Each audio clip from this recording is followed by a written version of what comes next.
अस्सलाम वालेकुम नाजरीन, आप देख रहे हैं नया पाकिस्तान और मैं हूं शहजाद इकबाल। हुकूमती जमातों ने कल चीफ जस्टिस पाकिस्तान से इलेक्शन की ताखीर के मामले पर कायम 9 रुकनी बेंच से जस्टिस इजाजुल एहसन और जस्टिस मज़ाहिर अली नकवी को हटाने की बाकायदा दरख्वास्त की थी, जबकि आज वफाकी हुकूमत में शामिल नून लीग, पीपल्स पार्टी और JUIF ने सुप्रीम कोर्ट से इस मामले पर फुल कोर्ट बनाने की तहरीरी दरख्वास्त कर दी है। हुकूमती वकील फारूक एश नाइक ने अदालत से दरख्वास्त की है कि केस की समाअत के लिए तमाम जजेस पर मुश्तमिल फुल कोर्ट बनाई जाए, जिसमें जस्टिस इजाजुल एहसन और जस्टिस मज़ाहिर अली नकवी को शामिल ना किया जाए। और हुकूमत की जानिब से 2 जजेस पर एतराज़ात को साबिक वज़ीर आज़म इमरान खान अदलिया पर हमला करार दे रहे हैं। चेयरमैन पाकिस्तान तहरीक इंसाफ इमरान खान ने आज अपनी ट्वीट में कहा, PDM और करप्शन के पैसे पर पलने वाली मरीम नवाज के अदलिया पर सोचे समझे हमलों का सिर्फ एक मकसद है और वो है इलेक्शन से फरार, चाहे इसके लिए आइन को पामाल करना पड़े। इमरान खान ने कहा कि सुप्रीम कोर्ट पर हमला करके ये वफाक पर हमला कर रहे हैं और पाकिस्तान में जंगल का कानून चाहते हैं। इमरान खान के इल्जामात के जवाब में नून लीग की सीनियर नायब सदर मरियम नवाज ने ट्वीट किया कि आप साजिशों के बादशाह हैं और अपने गॉडफादर फैज हमीद और उनके साथियों की साजिशों के बल पर ही आपका इन्हिसार है। आप देखें कि आपको कैसे शिकस्त होती है और आप जैसे गॉडसन्स कैसे सियासत से फारिग होते हैं। अहम बात यह है कि आज भी मरियम नवाज की इस ट्वीट में जनरल फैज का तो जिक्र था, मगर वो आज भी जनरल बाजवा का जिक्र नहीं कर रही है। हम इन तमाम मामलों पर बात करेंगे, जिसके लिए हमें ज्वाइन किया है पाकिस्तान के सीनियर सरकार मुजीबुर रहमान शामी साहब ने और मोहम्मद मालिक साहब ने। आप दोनों का ज्वाइन करने के लिए बहुत बहुत शुक्रिया। शामी साहब, कल हमने देखा था कि अदालत में हुकूमती जमातों की तरफ से ये दरख्वास्त दायर की गई कि 2 जो सीनियर जजेस हैं सुप्रीम कोर्ट के, वो उस बेंच का हिस्सा ना बने जो कि इलेक्शन से मुतल्लिक केस सुन रही है। और आज बाकायदा ये भी दरख्वास्त दी गई है पीपल्स पार्टी, नून लीग और JUIF की तरफ से कि फुल कोर्ट बना दिया जाए इस मामले को सुनने के लिए।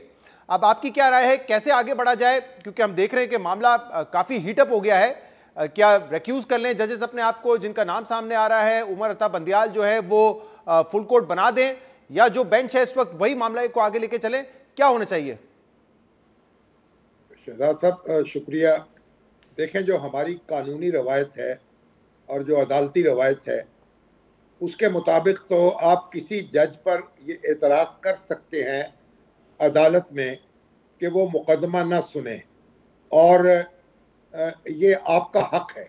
लेकिन ये फैसला करने का हक फिर उस जज के पास होता है कि वो आपकी बात पर गौर करे या ना करे। बुनियादी तौर पर तो उन 2 जजों ही को फैसला करना होगा जिनके बारे में दरख्वास्त में मुतालबा किया गया है। जहाँ तक फुल कोर्ट का ताल्लुक है तो वो फैसला करने का हक चीफ जस्टिस के पास है।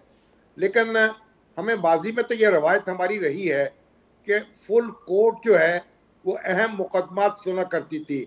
आप देखें कि जो नुसरत भुट्टो केस है, जनरल ज़ियाउल हक के मार्शल के बाद जो सुना गया, मार्शल को चैलेंज किया गया, वो भी फुल कोर्ट ने सुना था। और भुट्टो साहब की जो अपील थी लाहौर हाई कोर्ट के फैसले के खिलाफ, वो भी फुल कोर्ट ने सुनी थी। लेकिन फिर जस्टिस सजाद अली शाह के दौर से ये मामला शुरू हुआ कि फुल कोर्ट की बजाय 2-3 जज बैठकर अहम फैसले करते थे और अहम मुकदमात की समाअत करते थे। फिर इफ्तिखार चौधरी साहब ने भी उस मामले को आगे बढ़ाया और अब ये रवायत हो गई है कि चीफ जस्टिस की सवाबदीद जो है वो बहुत ज़्यादा इस्तेमाल होने लगी है। मेरा ख्याल है कि ये एक अच्छी रवायत नहीं है। सुप्रीम कोर्ट के तौर पर एक्ट करता है और उसे करना चाहिए। अगर फुल कोर्ट का मुतालबा हो रहा है जी, तो फाजिल चीफ जस्टिस को उस पर पूरी संजीदगी से गौर करना चाहिए और जो जज दूसरे समाअत कर रहे हैं उनको भी इस बात पर गौर करना चाहिए। मालिक साहब, आपकी क्या राय है इस दरख्वास्त पर कि फुल कोर्ट बना दिया जाए? और दूसरा, जो 2 जजेस के हवाले से एतराज़ है, आपके ख्याल में जो कोर्ट में बात की गई है, जो दरख्वास्त में बात की गई है कि ये दोनों जजेस अपना माइंड पहले ही बता चुके हैं, अपनी राय का इजहार कर चुके हैं, इसलिए उनको बेंच पे नहीं होना चाहिए, क्या असल वजह यह है एतराज़ की, या फिर जो मरियम नवाज साहबा ने 2 दिन पहले जलसे में खड़े होकर इन्हीं 2 जजेस के हवाले से उनकी तस्वीर भी दिखाई, उन पर तनकीद भी की और कहा कि करप्शन भी है, कॉम्प्रोमाइज भी है ये जजेस और सहूलतकारी करें इमरान खान के, वो असल वजह है एतराज़ की? देखिए, मेरे नज़दीक असल मसला शहजाद ये नहीं है कि 9 मेंबर बेंच है या फुल कोर्ट है। ये चीज़ों में खुल के सामने आ गया जो स्प्लिट है सुप्रीम कोर्ट बेंच के अंदर, और ये बात जो सबको पता थी अब खुल के सामने आ गई। दो जजेस के नाम लेके ओपनली मरियम नवाज साहिबा ने कहा जी कॉम्पिटेंट भी है, कॉम्प्रोमाइज भी है। चले एक जज साहब का समझ आता है, उनकी ऑडियोज निकली, उन पे इशू बने और इवन बार काउंसिल्स ने उनके कहा कि जी हम इनके खिलाफ रेफरेंस इंडिपेंडेंटली फाइल करेंगे। आई थिंक उनका रिक्यूज होना बनता है। दूसरे जज साहब जो हैं, अगर उनको अब ये कहें कि जी वो मॉनिटरिंग जज रहे या उन्होंने बहुत से बेंचेस में बैठे, तो फिर तो मरीम नवाज साहिबा को सीधा नाम लेके फिर चीफ जस्टिस ऑफ पाकिस्तान पे उंगली उठानी चाहिए, बिकॉज वो जज साहब खुद तो नहीं बेंच बना के उसमें बैठे। तो अगर खुदा ना खास्ता कोई कॉन्स्पिरेसी हो रही है इस किस्म की और सर्टन केसेस सर्टन बेंचेस को दिए जा रहे हैं, तो फिर मुझे आप बताइए क्या बेंच के मेंबर्स अकेले जिम्मेदार होंगे कि बनाने वाला भी जिम्मेदार होगा? और खास तौर पे जब प्योर डिस्क्रिशन बेंच बनाने की एक फर्द वाहिद के हाथ में है। सो आई थिंक ये थोड़ा सा अनफेयर काम हो रहा है, लेकिन I think serious issue bench की डिवाइड का, और मुझे इसलिए ज्यादा खतरा लग रहा है कि अभी इससे बड़े केसेस सुप्रीम कोर्ट के पास जाएंगे। अल्लाह करे सॉर्ट आउट हो जाए, वरना ये एक तीसरा क्राइसिस है। फाइनेंशियल पॉलिटिकल इंस्टेबिलिटी अपनी है, खुदा न खास्ता सुप्रीम कोर्ट अगर अनस्टेबल हो गई तो फिर मुझे समझ नहीं आता कि स्टेबिलिटी कौन लाए। और मुजीब रहमान शामी साहब ये बताइएगा, अब यहाँ पे सियासी मौक़िफ़ आज भी इमरान खान ने ट्वीट किया। इमरान खान का ये कहना है कि अदलिया पर दबाव डाला जा रहा है, अदलिया को ब्लैकमेल करने की कोशिश की जा रही है। दूसरी तरफ से मरीम नवाज साहिबा का ये मौक़िफ़ है कि कुछ जजेस जो हैं वो सहूलतकारी कर रहे हैं, वो जनरल फैज़ की बाक़ियात हैं और अभी भी इमरान खान की सहूलतकारी कर रहे हैं। अब इसमें किसका सियासी नुक्ता नज़र ठीक है? दोनों ही जो है कह रहे हैं कि अदलिया को एक तरफ से नुकसान पहुंचाया जा रहा है। देखिए, दोनों ही सियासत कर रहे हैं, और माजी में अगर आप देखें तो जब तहरीक अदम एतमाद पेश हुई थी इमरान खान साहब के खिलाफ, तो उस वक़्त जो सुप्रीम कोर्ट ने एक्ट किया था, तो फिर उस वक़्त इमरान खान साहब का रद्द अमल क्या था और पीटीआई के लोग क्या बातें कर रहे थे। और आज जो बात मरियम की तरफ से की जा रही है, वो भी किस मौके पर क्या बात की जा रही है। देखें, जजेस को पब्लिक डिबेट का मौजू बनाना ये कोई पसंदीदा बात नहीं है। सुप्रीम कोर्ट कॉन्फ्लिक्ट रेजोल्यूशन का आखिरी अदारा है हमारा, और अगर सुप्रीम कोर्ट के मामले में हम बेहतियाती से काम लेंगे और जजेस को टारगेट करेंगे, तो फिर एक ऐसी सूरत हाल में हम अपने आप को मुब्तला कर लेंगे कि जिससे कोई निजात नहीं मिल सकेगी, एक बंद गली में हम दाखिल हो जाएंगे। तो इसलिए जजों के मामले में और सुप्रीम कोर्ट के मामले में इंतहाई एहतियात से काम लेने की जरूरत है। हमारे सियासतदान मामलात को आपस में तय नहीं कर पा रहे, अगर तय कर लेते तो सुप्रीम कोर्ट तक जाने की नौबत ही ना आती। आपस में बैठ के क्या सलूशन निकलेगा? क्योंकि आपको याद होगा कि जब पीटीआई धमकियां दे रही थी कि हम दोनों असेंबलियां तोड़ देंगे, तो उस वक्त तो नून लीग वाले कहते थे आप असेंबलियां तोड़े हम इलेक्शन करवा देंगे। अब जब असेंबलियां तोड़ दी तो तासुर ये मिल रहा है कि वो इलेक्शन से भाग रहे हैं, और ये सारा मसला इसलिए पैदा हो रहा है। तो कैसे बातचीत हो इस माहौल में? फिर देखिए, अगर बातचीत नहीं हो पा रही, बातचीत में ये मुमकिन था ना कि जो कौमी असम्बली और दूसरी दो असम्बलियां हैं उनके इंतखाबात चंद माह पहले कर लिए जाते, ये चंद माह बाद कर दिए जाते, कोई तारीख तय कर लेते ताकि एक वक्त में सारे मुल्क में इंतखाबात हो जाते। ऐसा तो नहीं हुआ। अब ये सुप्रीम कोर्ट के यानी पास मामला चला गया है, तो अब किसी फरीक को पसंद हो या नापसंद हो, अगर वहां से फैसला आएगा तो उसको तो तस्लीम करना पड़ेगा। खालिद साहब, अब ये जो मामला इस वक्त सुप्रीम कोर्ट में, उनके सामने मसला ये है कि 90 दिन के अंदर 2 सूबों में इलेक्शन होने हैं, लेकिन वो इलेक्शन की डेट कौन देगा? क्या गवर्नर साहब देंगे, इलेक्शन कमीशन ऑफ पाकिस्तान देगा? ये जो तशरीह सदर पाकिस्तान ने की है वो दुरुस्त है, लेकिन अगर अदालत ये फैसला करती है कि इलेक्शन 90 दिन के अंदर होने, इस हवाले से जो भी फैसला आएगा हुकूमत तो उसको तस्लीम नहीं करेगी, क्योंकि हमारे प्रोग्राम पर कल राना सनाउल्लाह साहब ने कहा है कि ये तो मुमकिन ही नहीं है कि 2 सूबाई असेंबलियों में इलेक्शन हो जाए आम इंतखाबात से पहले। तो क्या जो भी फैसला आएगा कैसे उसको फिर इंप्लीमेंट किया जाएगा? नहीं, ये तो जो भी सोल्यूशन होगा फोर्स होगा। लेकिन एक बात मैं क्विक कमेंट करना चाह रहा हूँ, इसमें मैं जवाब देता हूँ। आपने जो पहले शामी साहब से बात कर रहे थे, बड़ी इंटरेस्टिंग है। मरियम नवाज सारा इल्ज़ाम डालती हैं जनरल फैज़ पे, लेकिन आप उस वक्त आर्मी चीफ की बात नहीं करती। जुडिशरी में सारा इल्ज़ाम डाल देती हैं बेंच के मेंबरान पे, लेकिन बेंच बनाने वाले पे कोई बात नहीं करती। तो ये बड़ी एक इंटरेस्टिंग डायकोटमी है, मेरा ख्याल है ये बजाते खुद ही। और जो हालात नजर आ रहे हैं शहजाद, आई थिंक आप जरा साइन होने दें IMF की डील, मेरे ख्याल है उसके बाद एक आखिरी कोशिश होगी इन सब की आपस में बात करवाने की। अगर ये बात नहीं करेंगे तो हो सकता है सारे खामोशी कर दिए जाएं और कोई और सोल्यूशन सामने है, that is a different story. जहां तक से सुप्रीम कोर्ट का फैसला होगा, उन्होंने तो फैसला कर देना है। जैसे शामी साहब ने कहा, आइडियल तो ये है कि ये लोग भी जाके इस पे ज्यादा जोर देंगे, क्यों हम इकट्ठे इलेक्शन करते हैं, और इस पे एक बार ग्राउंड्स हैं, आर्ग्यू कर सकते हैं। फाइनेंशियल क्राइसिस है मुल्क के अंदर, थोड़ा सा डिफरेंस है कुछ हफ्तों का, हो सकता है कोर्ट इनको वापस रेफर कर दे कि आप लोग एक बार फिर बैठ के कोशिश करें। आई डोंट नो, कुछ ना कुछ हो सकता है। लेकिन अगर सुप्रीम कोर्ट एक फैसला करती है और ये गवर्नमेंट उस पर कोई डिले करती है, कुछ करती, फिर तो प्योर एनार्की हो जाएगी इस मुल्क में। और मेरा ख्याल है कि ये अब डेमोक्रेसी और डेमोक्रेटिक सिस्टम के लिए भी बड़ा टर्निंग पॉइंट होगा ये फैसला। अगर इस फैसला पसंद हो या ना हो, अगर इसके साथ खिलवाड़ की गई तो मेरा ख्याल है पूरे निज़ाम के साथ खिलवाड़ होगी। बहुत बहुत शुक्रिया। सीनियर सहाफ़ी और तज्ज़ियाकार मोहम्मद मालिक साहब और मुजीबर रहमान शामी साहब हमारे साथ मौजूद थे। आपने उनकी सुनी, प्रोग्राम में शामिल करेंगे एक ब्रेक, इसके बाद और बात करेंगे मज़ीद इश्यूज़ पे। हमारे साथ रहिएगा।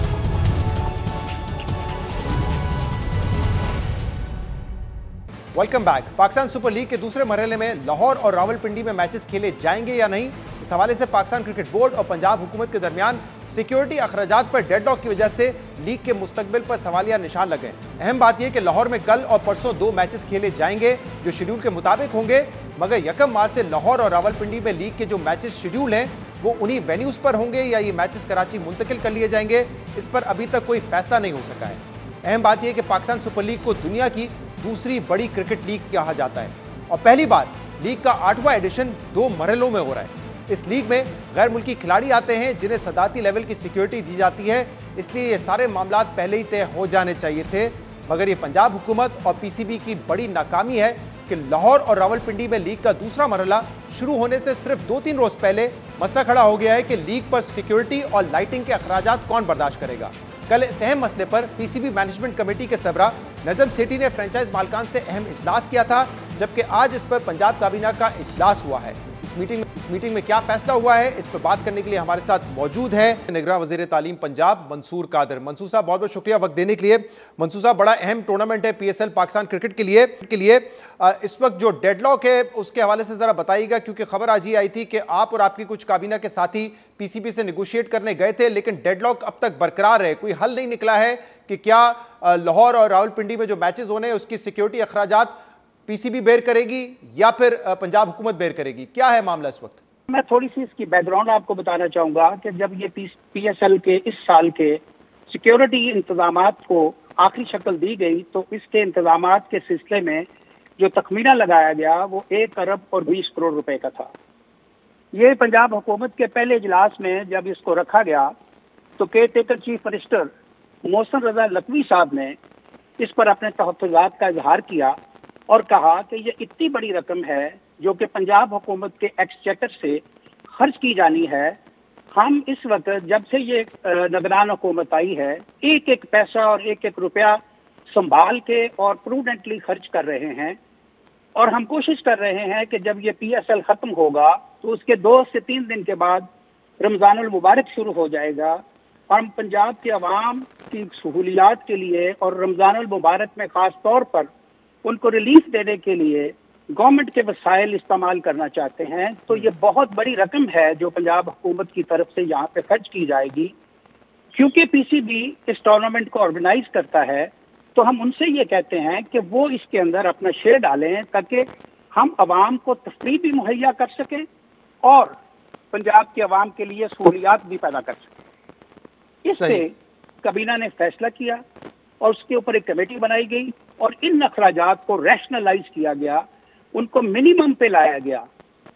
उसके बाद ये अखराजात तकरीबन 50 करोड़ रुपए पे आकर तय पा गए।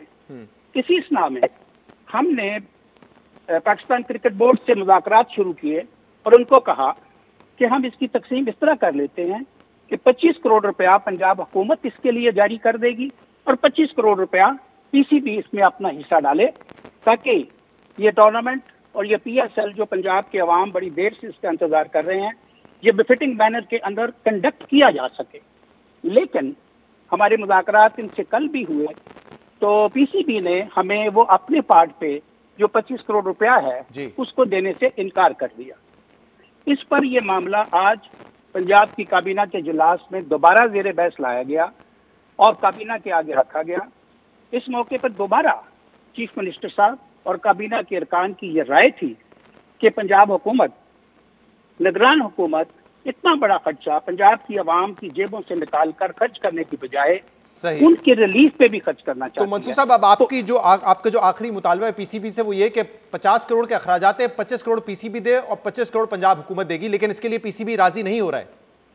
यस, प्रिसाइसली यही बात है। हमने फिर आज शाम को काबीना के इजलास के बाद पीसीबी को फाइनली बताया था कि हम 25 करोड़ अपनी तरफ से खर्च करने को तैयार हैं, लेकिन आप भी अपनी तरफ से 25 करोड़। तो फिर मंसूर साहब अब क्या होगा इस पर, क्योंकि 2 मैचेस तो चले हो जाएंगे लाहौर रावलपिंडी के, बट कहा जा रहा है कि मंडे के बाद फिर ये लीग कराची शिफ्ट हो जाएगी। इस किस्म की भी बात पीसीबी की तरफ से सामने आ रही है, कुछ रिपोर्टर्स ने रिपोर्ट किया इस बात को। तो फिर क्या यही होगा इसका फेट कि अब ये पीएसएल जो है मंडे के बाद कराची चला जाएगा? देखिए, हमने तो उनको अपनी पॉलिसी से आगाह कर दिया है। अब ये उनका फैसला है कि क्या वो अपने पार्ट की रकम हमें देकर इसको लाहौर में या पिंडी में करवाना चाहते हैं, और अगर वो नहीं देना चाहते तो हमारी तरफ से फिर इसके अलावा और क्या किया जा सकता है जो हमने उनको कन्वे कर दिया है। तो decision is to be made by the PCB, not the government of Punjab. लेकिन इसमें देखिए एक जो आर्गुमेंट है वो ये है कि पिछले साल भी पीएसएल हुआ, जो सिक्योरिटी के अखराजात थे वो पंजाब गवर्नमेंट ने बेयर किए। अभी जो लेग इसका कराची में हुआ है सिंध हुकूमत ने बेयर किए हैं। पीसीबी की तरफ से जो हमें मालूम चली है वो ये है कि 3 करोड़ रुपए सिंध हुकूमत को दिए थे, वो भी जो सिक्योरिटी पर्सनल है उनके खाने पीने के हवाले से, और 5 करोड़ रुपए इसी मद में वो पंजाब हुकूमत को भी दे रहे हैं या दे चुके हैं। तो वो तो कह रहे हैं कि ना हमने पहले कभी बेयर किए हैं पैसे, हमेशा पंजाब हुकूमत ने किए हैं। जब मैचेस पंजाब में हुए, सिंध में हुए, तो सिंध हुकूमत ने बेयर किए हैं। तो इस मरतबा क्यों पंजाब हुकूमत कह रही है कि हम पैसे नहीं देंगे? हमने इनको आइडिया ये दिया था कि ये 25 करोड़ रुपया देकर आप लाइटें खरीद लें, वो लाइटें आप अपने पास रखें, अपना कैपिटल फॉर्म कर लें, ताकि आइंदा आने वाले सालों में भी उन्हीं लाइटों को यूज किया जा सके, और ये हर साल जो पैसे इस मद में खर्च किए जाते हैं वो न किए जाए। तो ये लाइटें खरीद के लेकिन मंसूर साहब, फिर इस तरह अगर लाइटें खरीदनी है इन्होंने तो लाहौर में भी लाइटें लगाएं, फिर रावलपिंडी में जो रूट है वहां पे भी लाइटें लगाएं। मैचेस इस्लामाबाद मुल्तान में अगर होने या कराची में होने तो हर शहर के लिए लाइटें खरीदेंगे, क्योंकि अब तो साइमल्टेनियसली मैच हो रहे हैं ना। एक मैच कराची में होता है तो अगला मुल्तान में होता है, एक लाहौर में होता है तो अगला पिंडी में होगा। तो क्या पीसीबी अब लाइटें खरीदेगा और जहां जहां सिक्योरिटी की जरूरत है वहां लाइटें लगाता फिरेगा? ऐसा नहीं है, हमने ऑलरेडी लाइट्स लगा दी हैं, लाइट्स का इंतजाम कर दिया है। हम अब जो उनसे बात करने जा रहे हैं वो अगले आइंदा आने वाले सालों के लिए करने जा रहे हैं कि आइंदा जब आप ये टूर्नामेंट करवाएं तो अदरवाइज भी जो फॉरेन टीम विजिट्स करती हैं उनके मौके पे भी आप ये लाइट्स इस्तेमाल कर सकते हैं। मैं इसका जवाब जानना चाह रहा हूँ ना। मैं कह रहा हूँ कि देखिए, जो मुंतखब हुकूमत होती है उसको तो ज्यादा ख्याल होता है कि टैक्स पेयर का पैसा हम जाया ना करें, वो हमारे वोटर में से भी हैं, वो अखराजात दे रहे थे, लेकिन निगरान हुकूमत कह रही है हम अखराजात नहीं देंगे। ये मंतक मैं समझने की कोशिश कर रहा हूँ कि क्यों ये चेंज ऑफ प्लान और चेंज ऑफ पॉलिसी है इस वक्त। मैं आपसे अर्ज करना चाहूंगा कि आप नोट कीजिए कि जो इस वक्त मुल्क की माशियत की और सूबे की सूरत हाल है, क्या पिछले सालों में ऐसी सूरत हाल थी?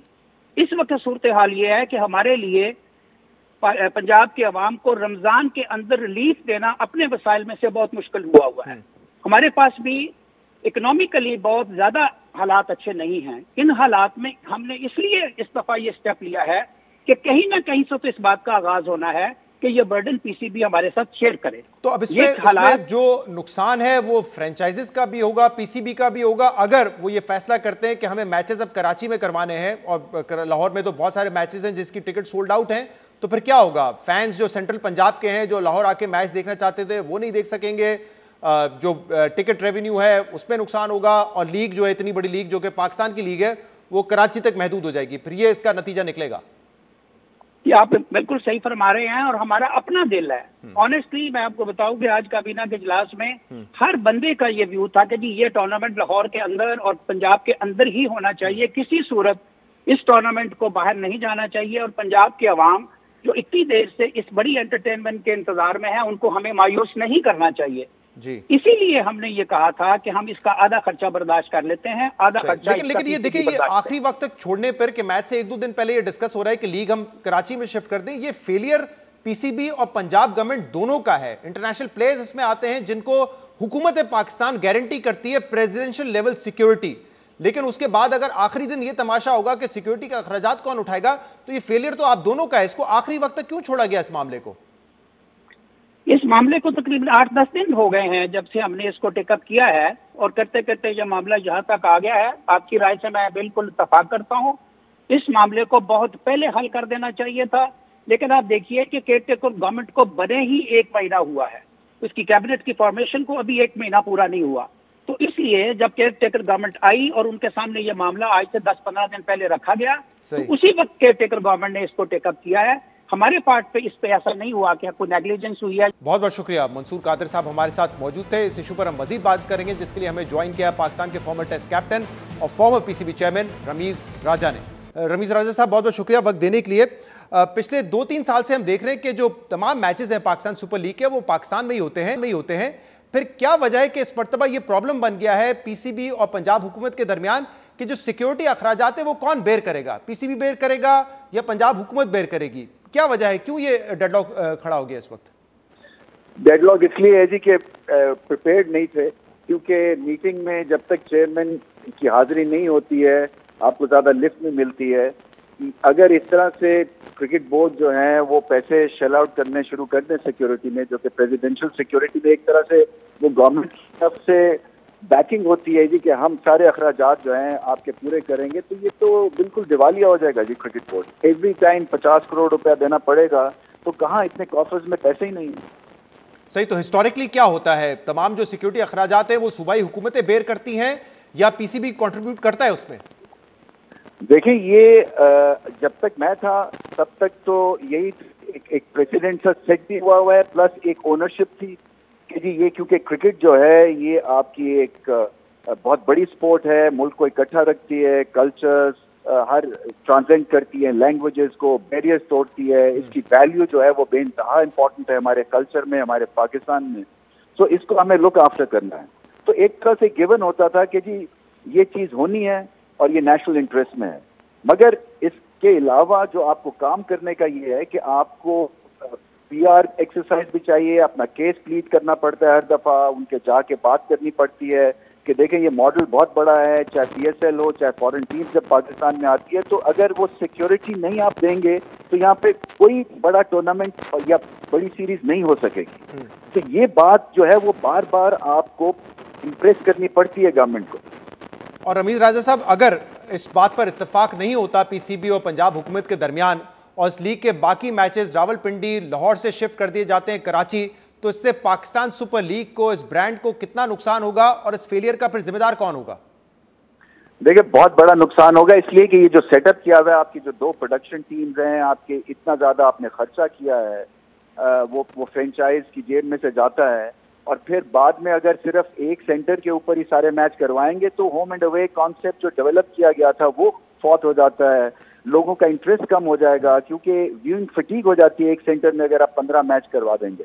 तो ये मॉडल जब गिरता है तो इसके साथ पाकिस्तान की क्रिकेट गिरती है, इसके साथ फैन फॉलोइंग गिरती है, इसके साथ स्पॉन्सरशिप गिरती है, और जिम्मेदार क्लियरली जो है वो क्रिकेट बोर्ड के at the end of the day buck इनके पास स्टॉप करता है। इन्होंने ये सारी चीजें करके देनी है, और इन्होंने केस भी प्लीड करना है और इम्प्रेस करना है कि जी कितना इंपॉर्टेंट है हमारे लिए कि ये होम एंड अवे बेसिस के ऊपर ये मैचेस करवाएं। हमने खर्चा कर दिया है, मिलियंस ऑफ डॉलर्स खर्च कर दिए हैं, अब सिर्फ ये एक डेडलॉक की वजह से आप पूरे मॉडल को तबाह करेंगे। जैसे मैं कहा कि ये इसकी ownership from top to bottom लेने की जरूरत है, चाहे वो पीसीबी हो या गवर्नमेंट हो। बहुत बहुत शुक्रिया। पाकिस्तान क्रिकेट बोर्ड के फॉर्मर चेयरमैन रमीज राजा हमारे साथ मौजूद थे। इस इशू पर बात करने के लिए हमने पीसीबी के ऑफिशियल्स को भी शो पे आने की दावत की थी, लेकिन उन्होंने आने से माजरत कर ली। आज के प्रोग्राम में इतना ही। शो से इजाजत दीजिए। अल्लाह हाफिज।